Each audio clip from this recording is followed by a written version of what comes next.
Assalamualaikum warahmatullahi wabarakatuh. Berhubung waktunya sudah siang dan anak-anak juga sudah selesai mengerjakan tes akhir semester, maka acara hari ini diseminasi budaya positif DSD Negeri 2 Meronggah segera dimulai.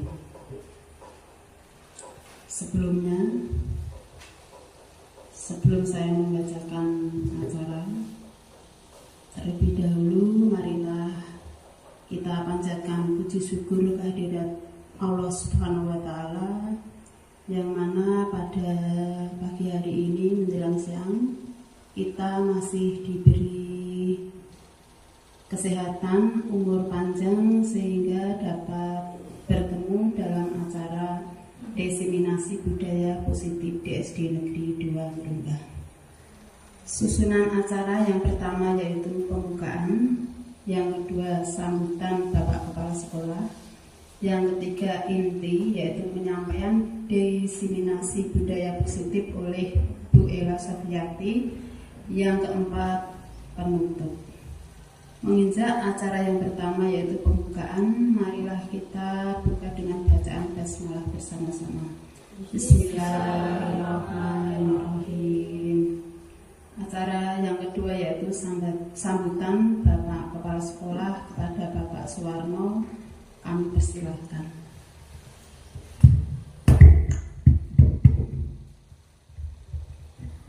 Bismillahirrahmanirrahim. Assalamualaikum warahmatullahi wabarakatuh.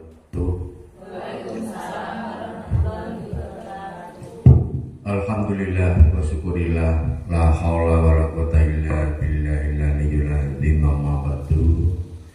Yang saya hormati Bapak dan Ibu guru, marilah pertama-tama kita panjatkan puji syukur kepada Allah Subhanahu wa Ta'ala bahwasanya sampai pada saat ini kita sekalian masih diberi taufik hidayah inayahnya, nikmatnya, sehingga pada siang hari ini kita dapat berkumpul di ruang kelas 6 dalam rangka menyebarkan pemahaman dan penerapan budaya positif, terutama di lingkungan Dukuh Meronggah, Desa Sempu.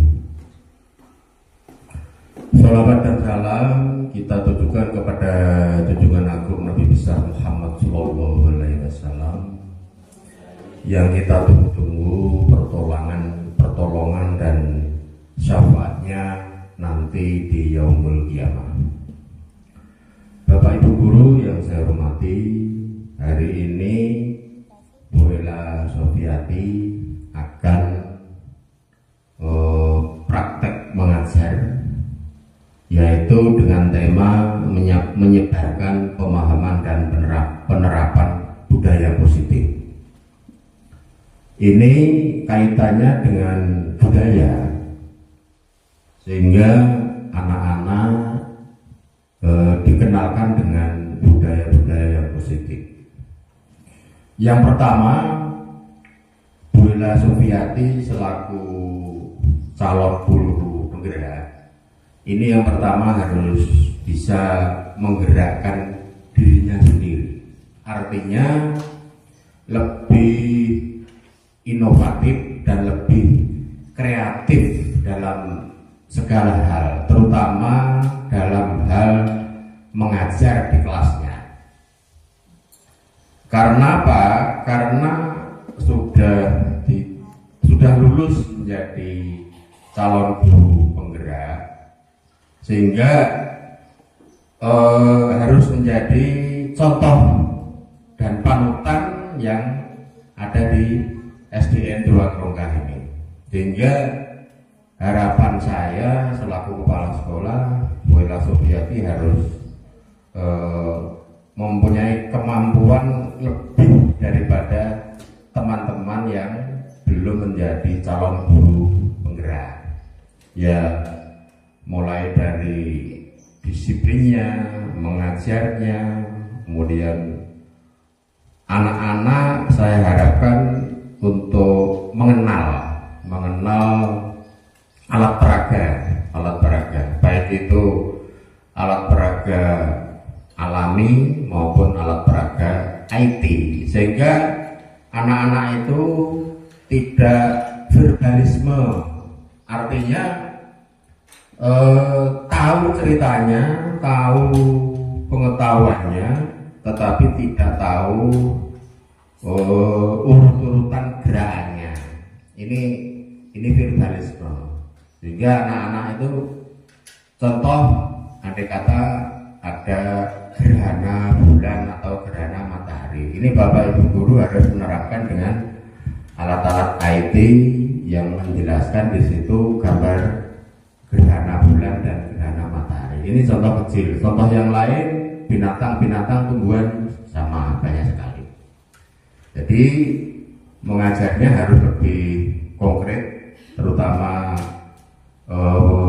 materinya, administrasinya, dan alat peraganya.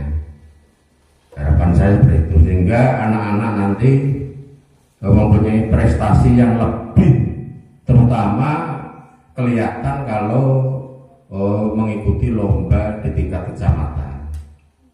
Kalau lulus atau lolos berarti bisa maju di tingkat kabupaten. Ini kelihatan bahwa mengajarin jenengan berhasil, ditunjukkan dengan prestasi anak-anak. Saya kira itu harapan saya, anak-anak lebih terampil, lebih cerdas, lebih santun secara budayanya. Terima kasih atas kerawahannya dan perhatiannya. Mohon maaf dari saya apabila ada hal yang kurang berkenan. Terima kasih. Assalamualaikum warahmatullahi wabarakatuh.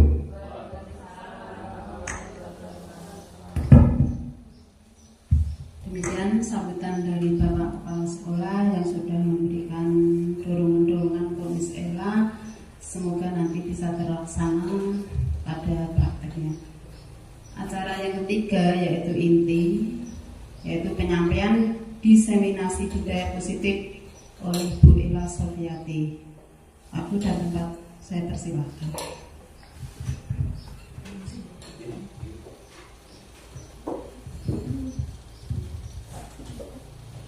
Sebelumnya, Assalamualaikum warahmatullahi wabarakatuh.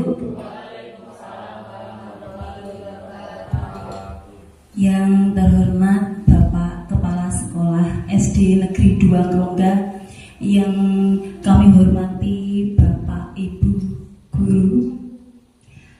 Pertama-tama, marilah kita panjatkan puji syukur kita kehadirat Allah Subhanahu wa Ta'ala, karena kita semua dapat berkumpul di sini dalam keadaan sehat wal afiat dalam acara diseminasi budaya positif sebagai calon guru penggerak angkatan 10. Kemudian yang kedua, sholawat serta salam yang senantiasa kita haturkan kepada junjungan kita Nabi besar, Nabi Agung Muhammad Sallallahu Alaihi Wasallam, yang syafaatnya kita nantikan di hari Yaumul Kiamah. Amin. Bapak Ibu Guru, saya ucapkan selamat datang dan terima kasih banyak atas kesempatan waktunya untuk meluangkan waktunya berbagi praktik baik istilahnya. Di sini kita sama-sama belajar bersama untuk tujuan pendidikan yang mulia bagi murid-murid kita. Nah, Bapak Ibu Guru, hari ini saya akan berbagi pemahaman dan penerapan budaya positif yang saya dapatkan selama mengikuti pendidikan guru penggerak di modul 1.4.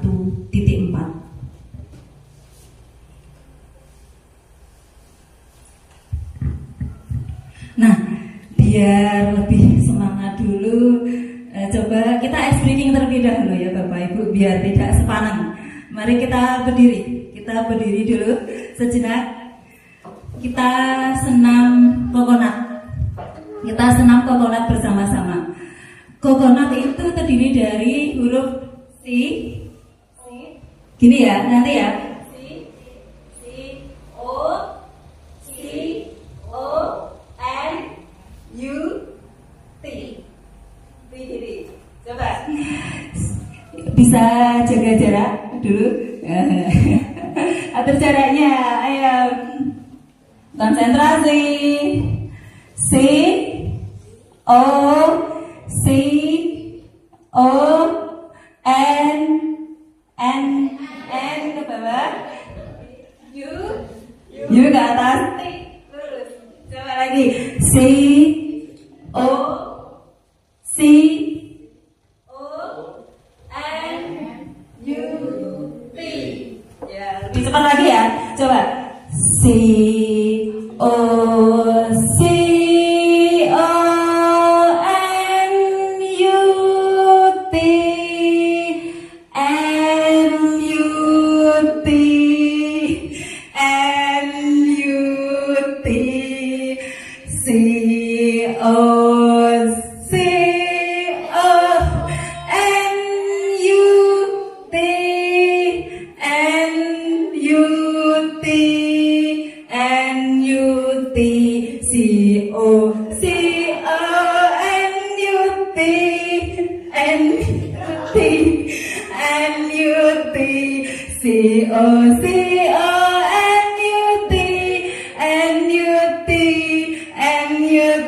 Cukup tepuk tangan untuk kita semuanya.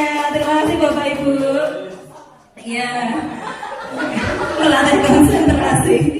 Ya, udah peregangan otot sebentar. Nah, kita lanjutkan bahwa konsep inti dari budaya positif itu yang pertama itu adalah budaya positif itu kenapa kok ada budaya positif? Itu dari latar belakangnya itu dari filosofi Ki Hajar Dewantoro. Bahwasanya Ki Hajar Dewantoro itu ibaratnya kita itu sebagai seorang guru ibaratnya seorang petani. Dan murid itu sebagai benihnya, benih tanamannya. Kemudian sekolah itu sebagai ladangnya. Seperti itu. Jadi seorang guru itu bagaimana caranya menuntun murid agar bisa berkembang sesuai dengan kodratnya, kodrat alam dan kodrat zaman. Ibarat kata, kalau benih padinya itu kurang bagus, tetapi dirawat dengan baik, diberi pupuk, kemudian disiram, itu maka akan tumbuh setidaknya bisa optimal. Berbeda dengan punya bibit atau benih padi yang bagus sekali, tetapi ketika ditanam tidak dirawat, tidak diberi pupuk, tidak disiram, disiram, tidak diberi pestisida, maka hasilnya akan buruk atau tidak sesuai yang kita inginkan. Seperti itu. Jadi seorang murid itu, kita sebagai seorang guru menuntun murid agar mencapai kebahagiaan yang setinggi-tingginya, dapat menuntun sesuai dengan kodratnya.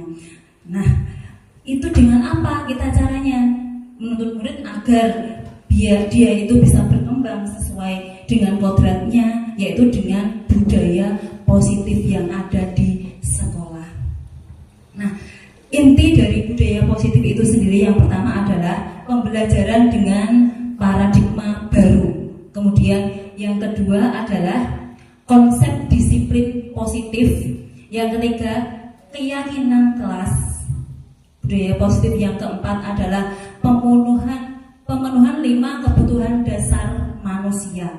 Yang kelima adalah 5 posisi kontrol guru. Yang keenam adalah menerapkan segitiga restitusi. Untuk yang pertama, pembelajaran dengan paradigma baru, yaitu pembelajaran yang mencakup pemetaan standar kompetensi, merdeka belajar, kemudian kompetensi, asesmen kompetensi minimum, yaitu agar yang kita susun semuanya itu sesuai dengan karakteristik murid atau sesuai dengan kebutuhan murid. Nah, itu pada pembelajaran dengan paradigma baru itu kita menuntun murid agar memiliki karakter seperti profil pelajar Pancasila, sesuai dengan profil pelajar Pancasila. Bapak Ibu tentunya tahu ya lagunya. Coba kita nyanyi bersama-sama, terutama yang kelas 1, kelas 2, 3 itu sering menyanyikan lagu profil pelajar Pancasila.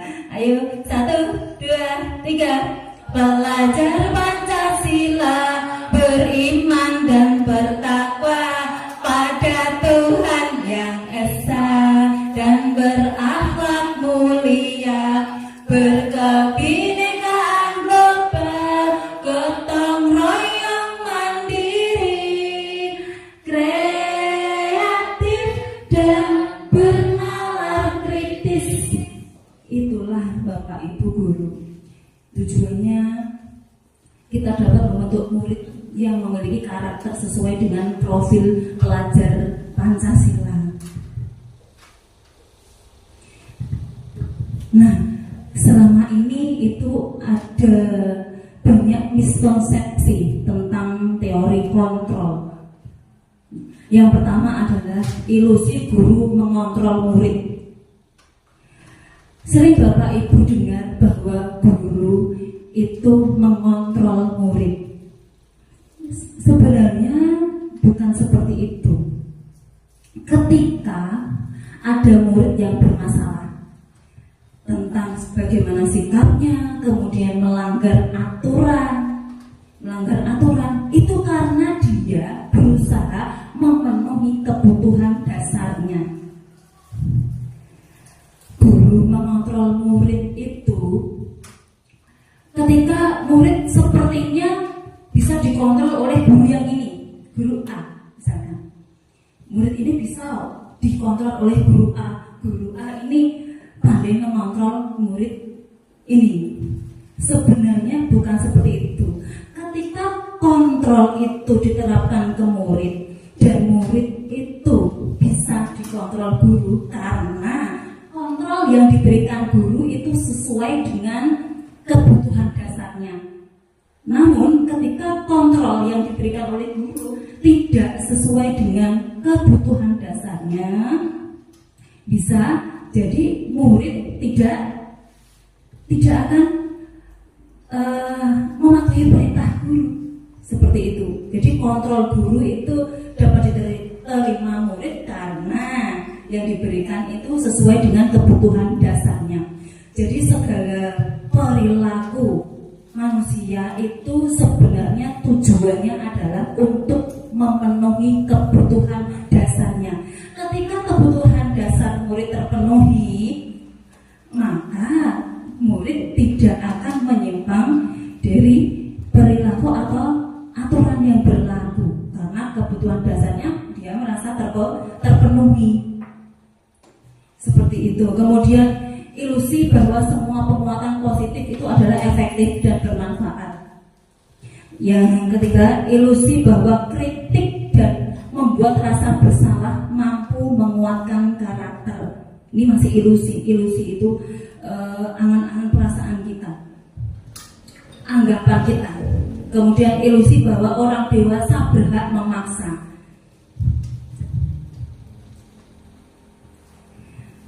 Kemudian untuk paradigma, perubahan paradigma stimulus respon kepada teori kontrol. Paradigma yang semulanya itu adalah stimulus respon itu sekarang berubah ke paradigma kepada teori kontrol, bahwa pada stimulus respon realitas kebutuhan kita sama, tapi pada teori kontrol realitas kebutuhan kita berbeda. Semua orang melihat hal yang sama pada teori stimulus respon, sedangkan pada teori kontrol setiap orang memiliki gambaran yang berbeda.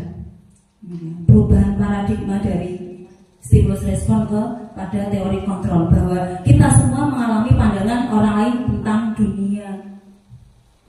Semua perilaku memiliki tujuan. Pasti perilaku murid yang menyimpang aturan itu pasti punya tujuan. Pasti itu karena dia merasa kebutuhan dasarnya tidak terpenuhi. Jadi dia berperilaku yang negatif atau tidak sesuai dengan aturan. Kemudian hanya Anda yang bisa mengontrol diri Anda. Seperti yang saya jelaskan tadi, kita tidak bisa mengontrol murid. Ketika murid itu bisa dikontrol, itu berarti murid telah mau membuka dirinya untuk dikontrol oleh guru karena sesuai dengan kebutuhan dasarnya. Seperti itu. Kemudian Anda tidak bisa mengontrol orang lain. Sama itu. Kolaborasi dan konsensus menciptakan pilihan-pilihan baru. Kemudian model berpikir menang-menang untuk teori kontrol. Kemudian yang kedua adalah tentang disiplin positif. Disiplin positif itu seperti apa? Kalau kita mendengar disiplin positif, bagaimana? Artinya mematuhi aturan, disiplin ya, patuh dengan aturan. Tetapi kalau disiplin positif itu menyadari kalau dia melakukan atau menerapkan budaya disiplin positif tadi karena memang dia mengerti betul pentingnya disiplin positif, bukan dari orang lain. Seperti itu, bukan perintah orang lain, bukan faktor eksternal. Jadi internal, karena dia sadar saya harus disiplin positif karena itu memang penting buat saya. Seperti itu. Kemudian kalau kita terapkan di sekolahan Bapak Ibu guru, ketika Bapak Ibu guru datang sekolahan, datang tepat waktu misalkan, itu karena apa? Apakah karena menghindari hukuman? Apakah karena menghindari teguran Bapak Kepala Sekolah? Ataupun faktor-faktor yang lain? Itu faktor eksternal. Begitu ya. Kita butuh belajar bersama untuk ini. Kemudian, disiplin positif itu merupakan suatu cara penerapan disiplin tanpa kekerasan dan ancaman. Terus kemudian yang praktiknya melibatkan komunikasi tentang perilaku yang efektif antara guru atau orang tua dan anak. Jadi dalam mendidik murid itu tidak hanya sebatas tugas guru saja, tetapi adanya kolaborasi melibatkan orang tua. Apalagi kalau kita pendidikan karakter murid, karakter itu tidak hanya dibina di sekolah saja, tetapi di rumah dengan dengan orang tua itu juga sangat dibutuhkan untuk membentuk karakter murid yang baik.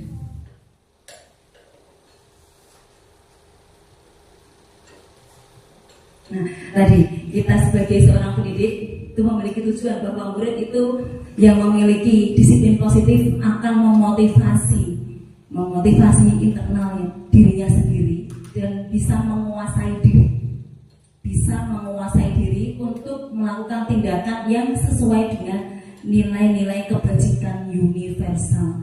Jadi nilai-nilai kebajikan itu perlu ada atau sangat dibutuhkan tumbuh dalam diri, dalam hati murid kita sebagai landasan untuk berperilaku seperti itu.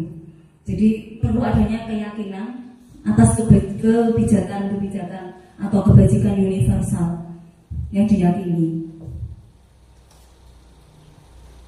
Nah, yang ketiga itu tentang kebutuhan dasar manusia. Nah, itu tadi. Jadi kita atau murid kita dalam berperilaku itu tentunya demi untuk memenuhi kebutuhan dasar kita sebagai manusia.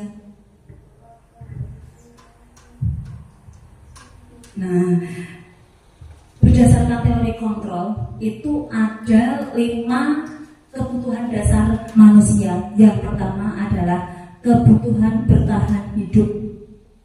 Kemudian yang kedua, kebutuhan cinta dan kasih sayang atau penerimaan. Yang ketiga itu kebutuhan penguasaan atau pengakuan. Yang keempat, kebutuhan kebebasan atau kebutuhan dan pilihan. Kemudian yang kelima adalah kebutuhan akan kesenangan. Itu 5 kebutuhan dasar manusia menurut teori kontrol. Nah, tadi motivasi perilaku manusia menurut Diane Gosson dalam bukunya Restructuring School Discipline menyatakan ada 3 alasan motivasi perilaku manusia. Yang pertama itu adalah untuk menghindari ketidaknyamanan atau hukuman. Yang kedua adalah untuk mendapatkan imbalan atau penghargaan dari orang lain. Kemudian yang ketiga adalah untuk menjadi orang yang mereka inginkan dan menghargai diri sendiri dengan nilai-nilai yang mereka percaya. Nah, jadi di antara ketiga motivasi perilaku manusia ini, kira-kira mana yang paling baik? Bapak Ibu, nomor berapa? Ya, kira-kira nomor 3, nomor 1. Bagaimana? Ibu, nomor 1 diri sendiri. Oh ya, memang ada begitu juga dengan siswa kita atau murid kita itu datang ke sekolahan mengerjakan tugas, itu ada motivasinya hanya menghindari ketidaknyamanan atau hukuman, biar tidak dihukum. Tapi yang paling baik adalah motivasi untuk menjadi orang yang mereka inginkan dan menghargai diri sendiri dengan nilai-nilai yang mereka percaya. Jadi disiplin positif itu bukan untuk siapa-siapa, tetapi untuk menghargai diri sendiri.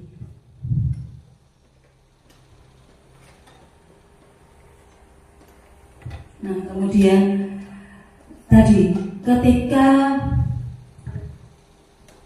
ada murid yang melanggar aturan, itu ada 5 posisi kontrol yang dapat diterapkan oleh guru. Ini ada satu kasus. Saya akan menampilkan video. Ada satu kasusnya sama, tetapi bagaimana guru itu menerapkan 5 posisi kontrol tersebut dengan cara yang berbeda. Kelima posisi kontrol tersebut adalah guru sebagai ketika murid melakukan kesalahan, guru posisi kontrolnya yang pertama adalah sebagai penghukum, dihukum muridnya. Kemudian yang kedua adalah pembuat rasa bersalah. Seolah-olah itu semua kesalahan murid yang salah. Kemudian yang ketiga adalah posisi guru sebagai teman. Yang keempat adalah posisi kontrol guru sebagai pemantau. Yang kelima adalah posisi guru sebagai manajer.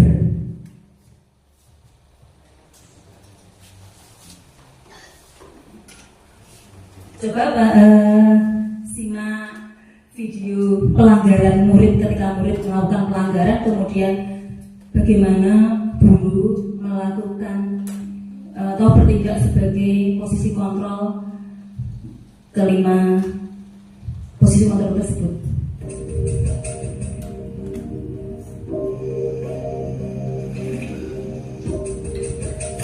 Sebagai penghukum untuk yang pertama.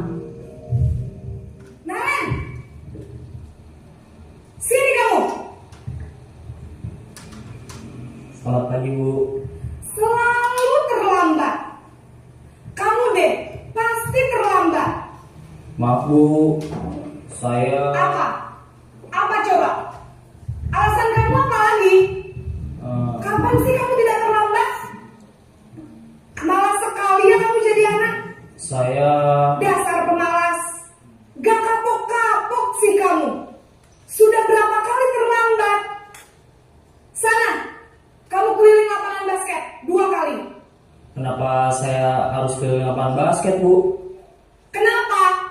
Kamu ngelawan ibu? Berani-beraninya jawab. Sudah terlambat, masih berani jawab pula. Sekarang, keliling lapangan basket 5 kali sekalian. Biar kapok. Cepat. Pergi sana ke lapangan basket. Posisi penghukum biasanya berbicara dengan nada tinggi, menghardik, menunjuk-nunjuk, menyakiti, dan menyindir. Hukuman bisa berupa fisik maupun psikis. Ibu dan bapak guru hebat. Dampak yang terjadi pada murid ketika guru berada pada posisi penghukum adalah murid cenderung akan memberontak, bahkan menyimpan dendam.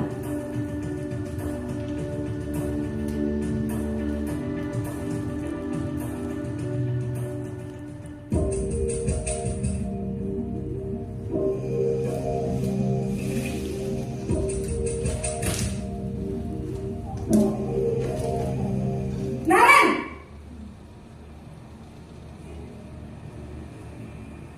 Selamat pagi, Bu. Naren. Kamu kenapa terlambat lagi, nak? Ya Tuhan, Naren. Kamu senang ya bikin ibu susah ya? Kalau kamu terlambat lagi, nanti ibu yang ditegur bapak kepala sekolah, nak. Disangka ibu tidak bisa membina kamu. Duh, gimana ini? Maaf, Bu. Duh Gusti Naren. Kamu suka ya kalau ibu ditegur bapak kepala sekolah? Terus, sekarang ibu harus tulis apa ini di buku absen? Ini kamu sudah sering terlambat loh. Ibu harus apa coba? Maaf, Bu. Maaf sekali. Ya sudah, lain kali jangan bikin ibu susah lagi ya nak ya. Ibu tidak akan kuat lagi kalau kamu begini terus. Bisa jantungan kalau ibu ditegur bapak kepala sekolah. Sana cepat ke kelas. Maaf ya, Bu. Maaf sekali. Posisi pembuat rasa bersalah berbicara dengan nada tenang, cenderung lembut.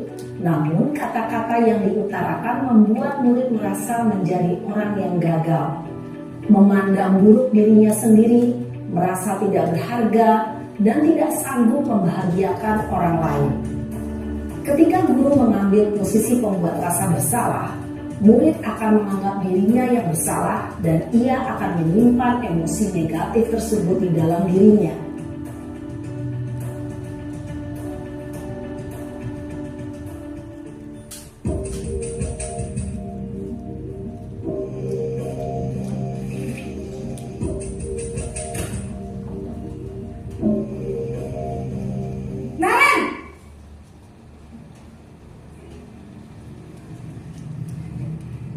Bu.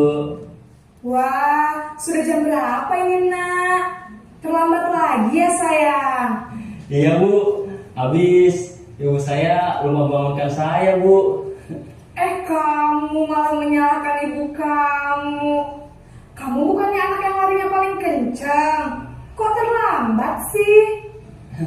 Iya Bu, saya memang terlambat bangun tadi. Jadi biarpun saya lari kencang, tetap gak kekejar Bu. Ya sudah sana. Nanti lain kali larinya lebih kencang lagi ya. Biar gak terlambat lagi. Bikin seneng ibu. Demi ibu. Bisa kan? Bisa lah Bu. Ya sudah sana masuk kelas. Ibu beresin urusan absen kamu. Kamu ini ada-ada saja. Dalam posisi teman, guru berbicara dengan nada suara ramah, akrab, cenderung bersenda gurau untuk menjaga suasana tetap santai. Murid akan merasa senang, aman, dan akrab dengan guru.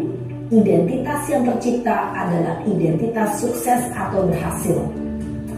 Namun, perlu diingat, karena ini masih dorongan eksternal, maka ada faktor ketergantungan dari murid kepada orang tertentu. Di sini, guru absennya, sehingga di lain waktu, murid bisa berperilaku baik, namun hanya kepada orang-orang tertentu saja.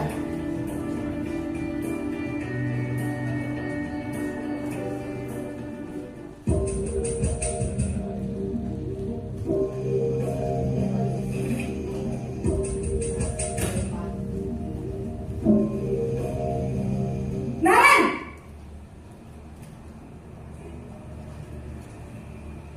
Selamat pagi Bu.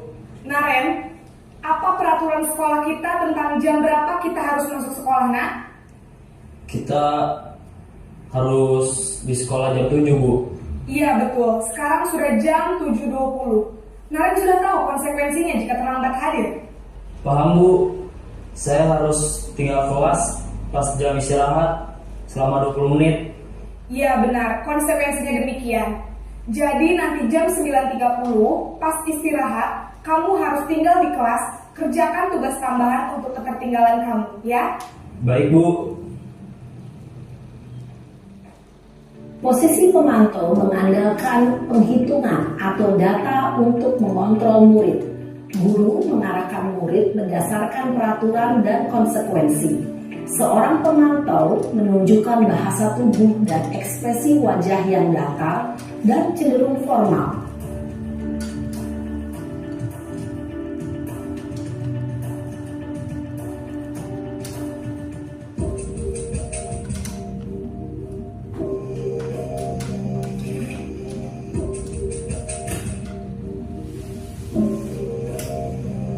Naren!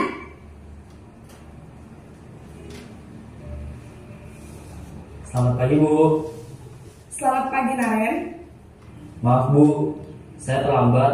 Iya, sekolah masuknya jam 7, sekarang sudah jam 7.20. Jadi sekarang bagaimana nih, Naren? Maaf Bu, saya lupa setel alarm saya semalam. Baiklah, menurut kamu, keyakinan sekolah yang mana yang perlu kamu tingkatkan? Menghargai diri sendiri dan orang lain mungkin ya Bu. Setuju. Jadi, apakah Naren meyakini prinsip saling menghormati tersebut? Iya Bu, saya meyakininya. Apakah Naren bersedia memperbaiki masalah keterlambatan ini? Bersedia Bu. Bagaimana kamu akan perbaiki masalah keterlambatan ini? Saya akan coba untuk tidak lupa menyetel alarm saya Bu. Baik, kalau Naren lupa menyetel alarm di rumah, ada orang yang kira-kira bisa bantu mengingatkan tidak? Ada Bu, kakak saya, Kak Emma. Ada lagi selain Kak Emma? Selain Kak Emma, ada ibu saya. Baik, jadi yang mengingatkan Naren adalah Kak Emma dan ibu kamu ya? Kira-kira akan mulai setel alarm kapan nih, Naren? Setelah pulang sekolah, akan segera saya lakukan. Baik, jadi Naren akan setel alarm untuk bangun besok pagi dan akan diingatkan oleh kakak dan ibunda Naren ya. Ada lagi yang mungkin perlu dilakukan, Naren, agar tidak terlambat bangun lagi? Tidak ada Bu. Baik, Naren. terima kasih untuk kerjasama kamu. Sekarang kamu perlu kembali ke kelas untuk belajar. Baik Bu, terima kasih. Posisi manajer adalah posisi kontrol yang disarankan untuk membimbing murid memiliki sikap disiplin yang positif, yaitu murid yang mandiri, bertanggung jawab, dan dapat memecahkan masalah. Tujuan dari posisi ini adalah agar murid dapat berefleksi atas tindakannya. Guru akan dengan tulus memberikan pertanyaan-pertanyaan bermakna, sehingga membuat murid dapat belajar dari kesalahannya dan mencari sebuah solusi untuk menyelesaikannya.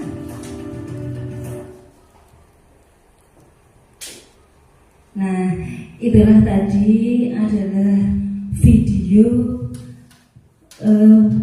ketika murid melakukan kesalahan atau melanggar aturan, tetapi ditindak lanjut oleh guru dengan menempatkan posisi kontrol guru yang berbeda-beda.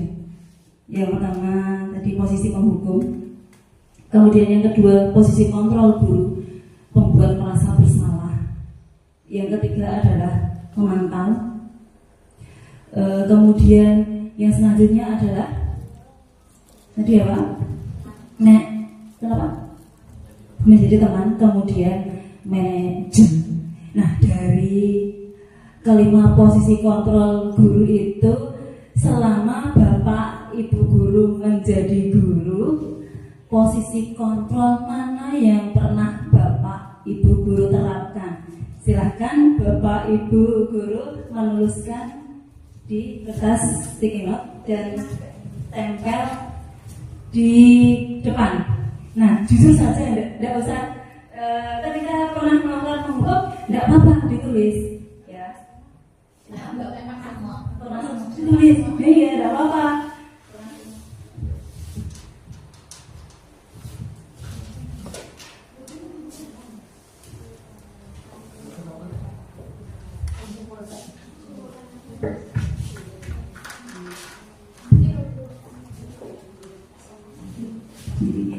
Jujur saja nggak apa-apa. Jadi kita merefleksi yang pernah kita lakukan selama menjadi seorang guru. Jadi posisi kontrol yang pernah kita lakukan ketika murid melakukan perilaku yang menyimpang aturan.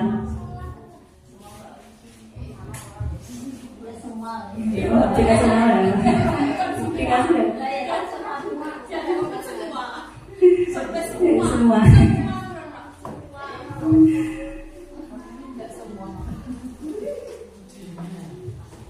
Lima posisi kontrol, enggak apa-apa. Itu untuk refleksi dan harapannya adalah untuk merubah mindset kita,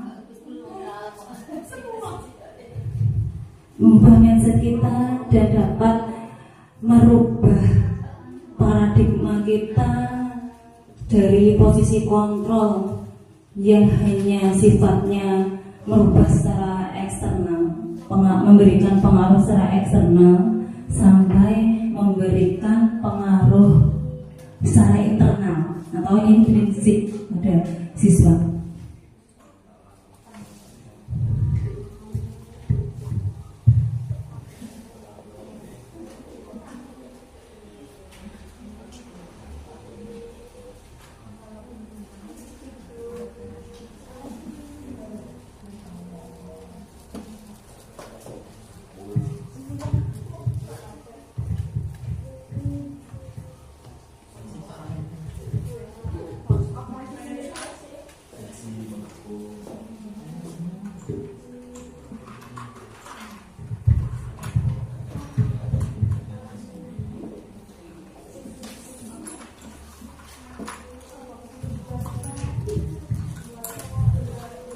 Ya, enggak apa-apa, jujur saja selama menjadi guru.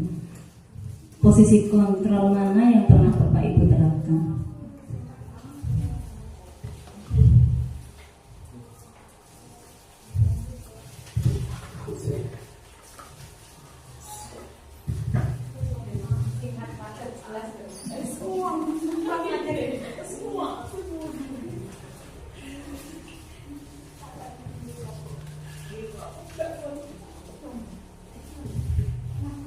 Kalau sudah, Bapak Ibu boleh tempelkan sticky note di kertas yang saya sediakan di depan.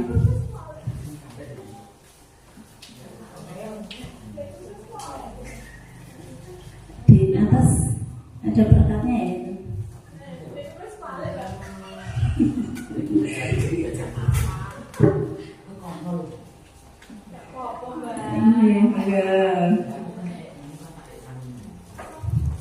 Iya.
Ya, ini untuk refleksi kita selama menjadi guru, posisi kontrol yang pernah Bapak Ibu terapkan itu penghukum, ya posisi sebagai teman. Kemudian ini ada yang sudah lima-limanya menerapkan posisi kontrol, tapi yang sering dilakukan yang mana?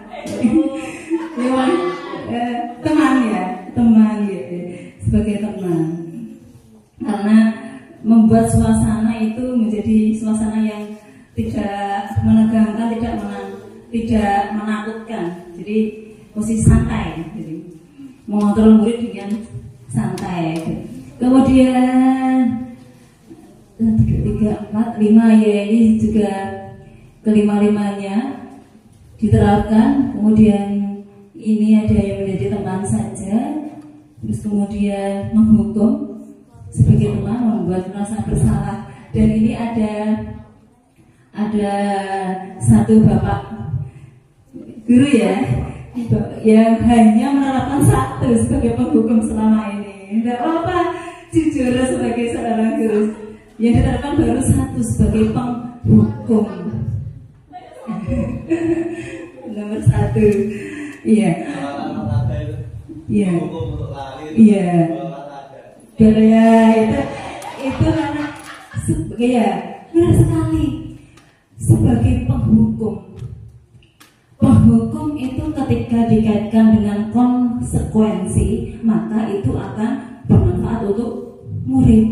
Jadi ada konsekuensinya. Jadi anak itu istilahnya diajak untuk menentukan keputusan. Ketika saya berbuat salah, maka konsekuensinya. Jadi tahu seperti itu. Ya, bagus sekali Bapak Yuda sebagai penghukum yang menerapkan sebuah konsekuensi. Nah, pada dasarnya posisi kontrol murid sebagai penghukum ini itu kan nada yang dilontarkan, nada keras, kemudian menghardik, kemudian menyakiti, menyindir.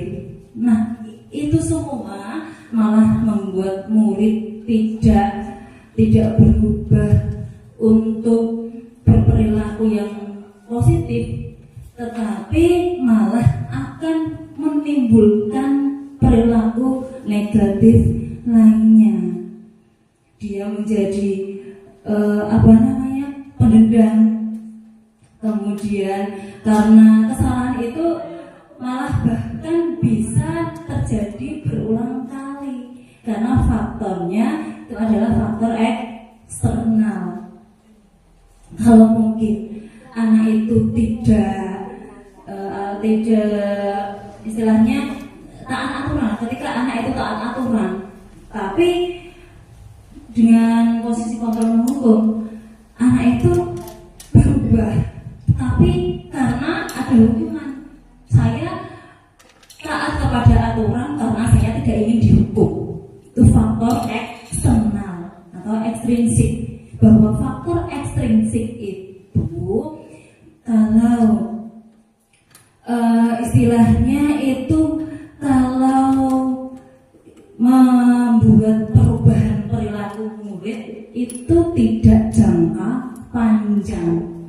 Itu posisi menghukum, dan posisi menghukum itu membuat siswa pada identitas gagal. Pada identitas gagal, dia yang bersalah. Dia merasa bahwa identitas saya itu istilahnya gagal, seperti itu, dan menimbulkan perilaku negatif yang lainnya. Kemudian membuat merasa bersalah, seperti yang tadi dalam tayangan video. Bagaimana kamu Naren? Nanti kamu senang ya kalau ibu ditegur bapak kepala sekolah. Bagaimana nanti laporan ibu, laporan absennya Naren? Kata-katanya lembut, tetapi itu menyalahkan murid sepenuhnya. Sebenarnya lembut kata-katanya, tetapi itu akan membuat murid salah sepenuhnya, merasa bersalah, merasa rendah diri, dan merasa gagal tetap dan tidak berharga. Ini untuk posisi kontrol guru, membuat merasa bersalah. Ini anak atau murid tetap pada posisi identitasnya gagal, pada identitas gagal. Terus kalau guru pada posisi teman, itu istilahnya asik dengan murid dalam membina ataupun mengontrol tingkah laku murid. Tetapi posisi teman ini membuat murid tidak mandiri, dan juga perubahan perilakunya itu tidak jangka panjang. Ya, tidak jangka panjang.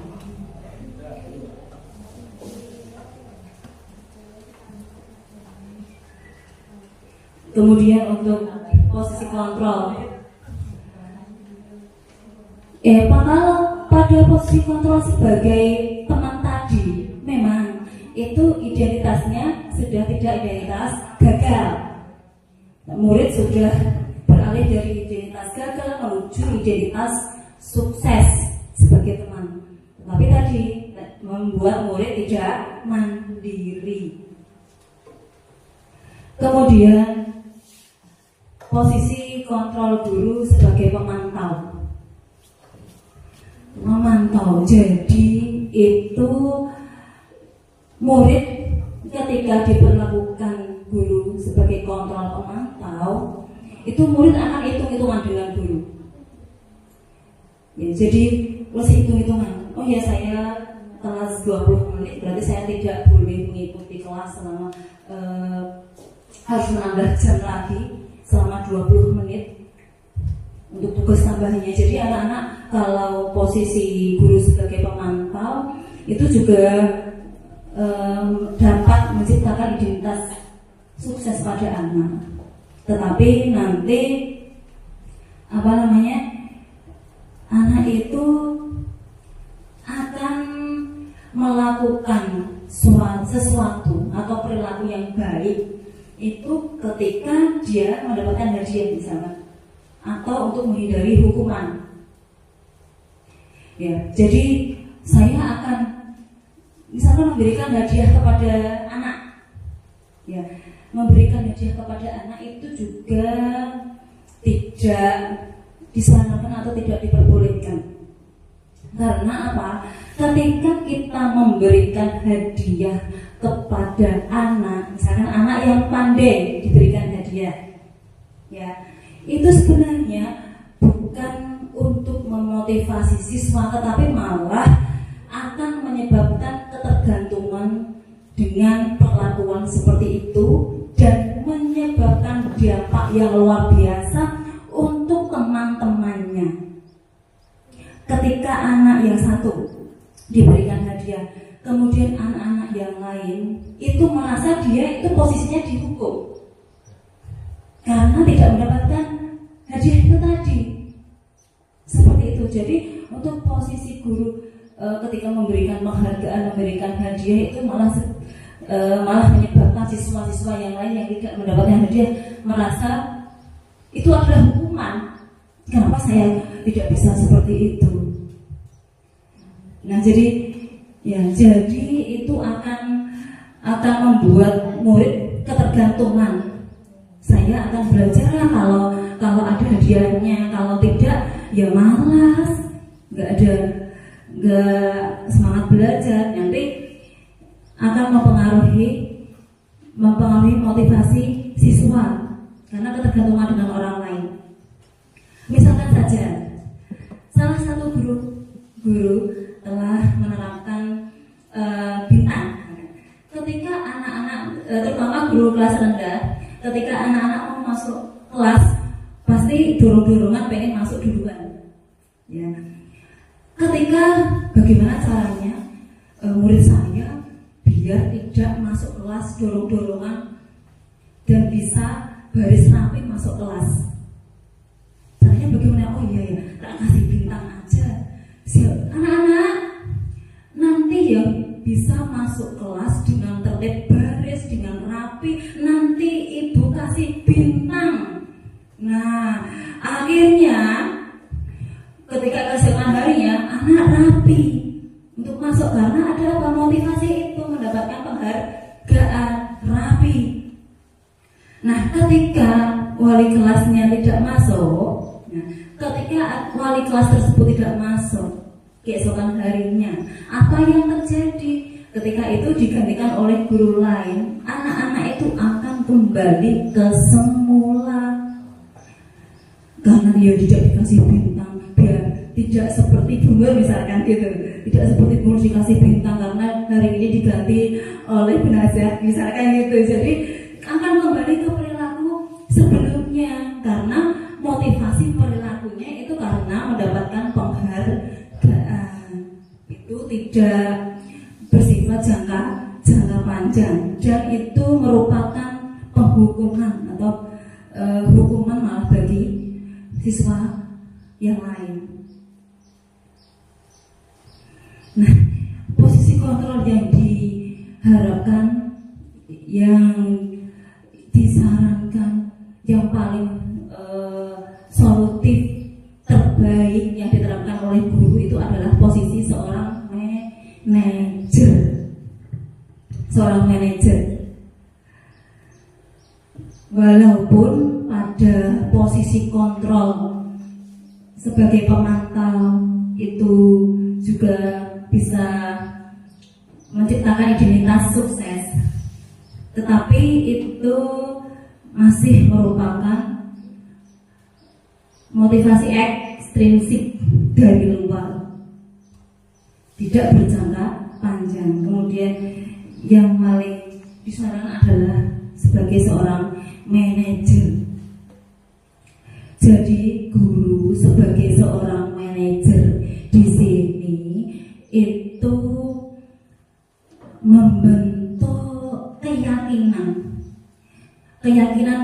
dalam hati murid tentang kebajikan universal yang diyakini. Kalau anak-anak atau murid-murid itu sudah yakin akan nilai-nilai kebajikan yang sudah diyakini, maka dia akan melakukan sesuatu tentunya dengan senang hati karena dia yakin kalau yang saya lakukan itu baik. Nilai-nilai kebajikan universal sudah diyakini oleh murid. Kemudian guru itu membantu murid ketika murid sedang mengalami istilahnya masalah itu membantu murid untuk menyelesaikan masalahnya sendiri, tetapi tetapi dengan dibantu oleh guru. Seperti itu, sebagai manajer. Jadi murid itu bisa menentukan atau bisa tahu kalau perbuatan saya salah, tetapi tidak disalahkan oleh guru. Kamu itu salah, bukan seperti itu, tetapi murid menyadari kesalahannya dan dapat menentukan solusi dari permasalahannya. Itu posisi seorang manajer.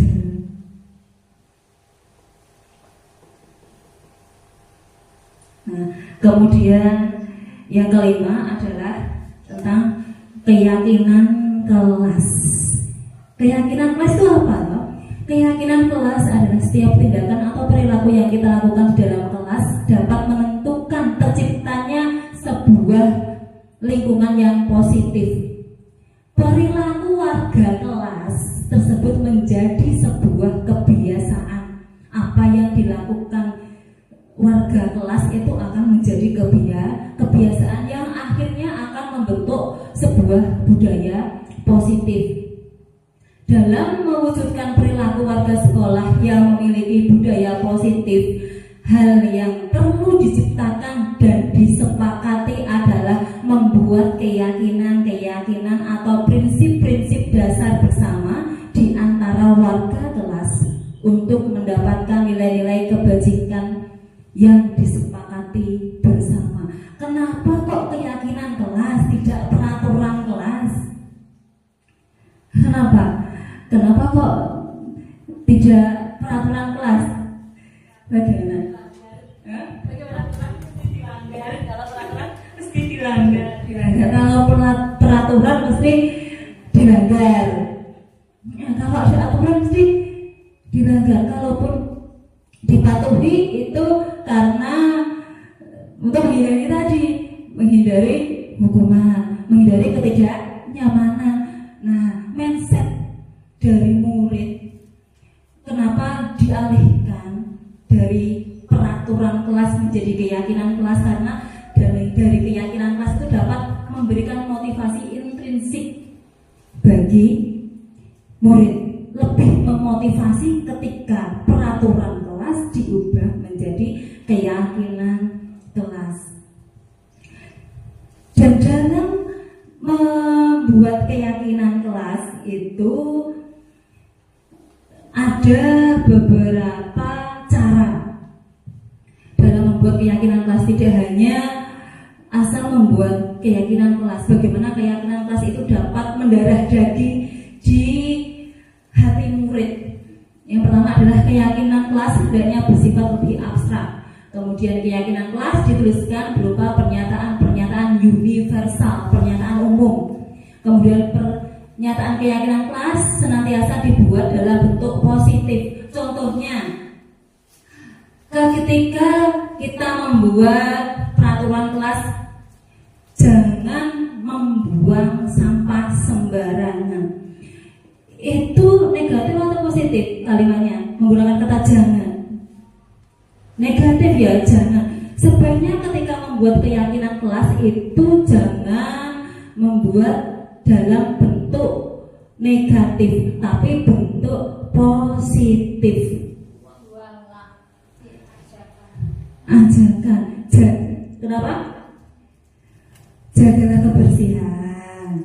Menjaga kebersihan kelas. Terus jangan menggunakan yang negatif. Kemudian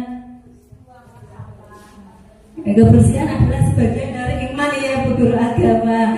Ya, betul sekali, kebersihan sebagian dari iman. Itu lebih bagus daripada jangan membuang sampah sembarangan. Malah memberikan contoh negatif, membuang sampah sembarangan. Jadi ketika membuat keyakinan kelas menggunakan bentuk yang positif. Kemudian mudah dipahami oleh semua warga kelas, padat, singkat, tapi mengena. Kemudian keyakinan kelas sebaiknya sesuatu yang dapat diterapkan di lingkungan, tidak hanya di lingkungan sekolah, tetapi di lingkungan masyarakat. Karena bersifat universal. Jadi ketika kebersihan adalah sebagian dari iman, tidak hanya bersih di sekolahan saja, tetapi juga di lingkungan masyarakat akan menerapkan kebersihan. Kemudian semua warga kelas hendaknya ikut berkontribusi dalam pembuatan keyakinan kelas. Jadi ketika keyakinan kelas itu dibuat, berarti semua warga kelas harus berkontribusi karena itu adalah kesepakatan kelas bersama, keyakinan kelas bersama. Bersedia meninjau kembali keyakinan kelas dari waktu ke waktu. Jadi keyakinan kelas ini itu digunakan guru untuk menyelesaikan semua permasalahan murid yang ada. Jadi ketika murid melakukan kesalahan, dikembalikan lagi ke keyakinan kelas kita apa, seperti itu. Nah, aturan kelas itu tadi diubah menjadi keyakinan kelas, bukan aturan kelas. Kemudian dari keyakinan kelas itu tadi akan menimbulkan atau membentuk lingkungan yang positif bagi anak sehingga dapat menciptakan budaya positif bagi murid-murid. Nah, ini dalam penerapan keyakinan kelas ketika anak-anak melakukan kesalahan atau melanggar aturan, yaitu dengan menerapkan segitiga restitusi. Segitiga restitusi itu memberikan kesempatan kepada murid untuk disiplin positif. Nah, langkah-langkah segitiga restitusi adalah yang pertama adalah menstabilkan identitas. Jadi menstabilkan identitas itu dari anak-anak merasa identitasnya gagal, itu menjadi identitas sukses. Contohnya seperti ini, ketika anak melakukan kesalahan, jangan langsung kamu itu salah, bagaimana ini, kok bisa seperti itu, coba anak-anak yang lain taat pada aturan, kamu saja yang sering terlambat. Tidak seperti itu, nanti anak-anak akan identitasnya gagal, merasa saya itu paling salah, seperti itu. Jadi bagaimana cara menstabilkan identitas? Ya, semua orang itu pernah melakukan kesalahan. Ibu guru pernah kok buat kesalahan. Saya salut dengan kamu sebenarnya bisa melakukan hal yang lebih dari itu, tetapi kamu tidak melakukannya. Seperti itu. Jadi anak-anak akan merasa identitas gagal menjadi identitas sukses, tidak malah disalahkan. Bahwa mindset anak berbuat salah itu wajar. Semua orang pernah berbuat salah, tetapi nanti bagaimana anak tersebut menyadari kesalahannya dan bisa menentukan solusi buat dirinya sendiri. Kemudian ada validasi tindakan yang salah, ya, memvalidasi tindakan yang salah. Jadi kalau kita sebagai seorang guru memvalidasi tindakan murid yang salah, seperti yang saya terapkan kemarin, ada siswa yang menarik baju kancing temennya sampai terlepas. Bagaimana yang pernyataan yang bisa diterapkan oleh guru, yaitu tidak bisa kasih tahu Miss Ella tidak alasan kamu tadi mengapa kamu menarik baju Hafid hingga kancingnya terlepas. Nah, kamu patut bangga pada dirimu sendiri karena kamu telah melindungi dirimu sendiri. Kamu boleh mempertahankan sikap itu, tapi kamu harus menambah sikap yang baru. Seperti itu. Kemudian menanyakan keyakinan kelas. Nah, langkah yang terakhir adalah menanyakan keyakinan kelas. Jadi untuk menentukan solusi, kita kembalikan ke keyakinan kelas yang sudah disepakati bersama. Jadi ketika kita merestitusi murid, tentunya langkah awal itu sudah membuat keyakinan kelas sebagai dasar. Siswa melakukan perubahan sikapnya. Seperti itu. Nah, Ini posisi kontrol yang paling bagus itu adalah posisi sebagai seorang manajer. Nah, dalam penerapan disiplin positif, hendaknya guru memiliki standar kepribadian profesional, sosial yang baik yang diterapkan guru, kemudian merefleksi dirinya dalam posisi kontrol saat ini, bagaimana perjalanan dirinya sebagai among atau manajer yang menuntun murid-muridnya menjadi insan yang mandiri, merdeka, dan bertanggung jawab. Seperti itu. Jadi budaya positif itu sangat dibutuhkan untuk membentuk karakter murid sesuai dengan profil pelajar Pancasila. Nah, dari pemaparan yang saya paparkan tadi, ada pertanyaan? Sudah jelas Bapak Ibu? Sampun, ya sudah. Nah, saya harapkan dari kegiatan berbagi praktik baik ini kita semua dapat belajar, dapat mengimplementasikan di dalam kita melaksanakan proses pendidikan pada murid, dalam mendidik murid untuk mencapai tujuan pendidikan kita bersama, bahwa mendidik murid adalah tujuan kita bersama.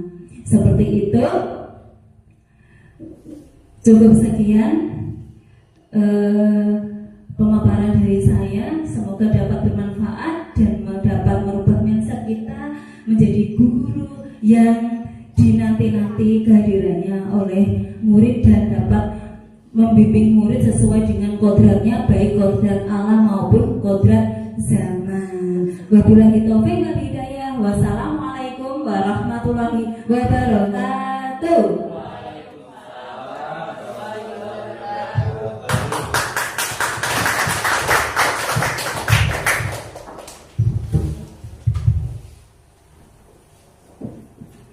Demikian tadi inti dari Bu Ella, yaitu penyampaian diseminasi budaya positif.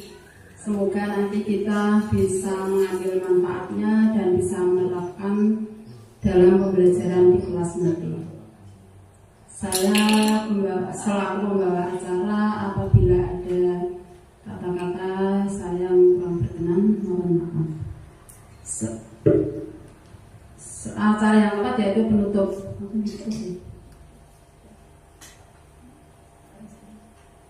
Acara yang terakhir penutup. Marilah kita tutup dengan bacaan hamdalah bersama.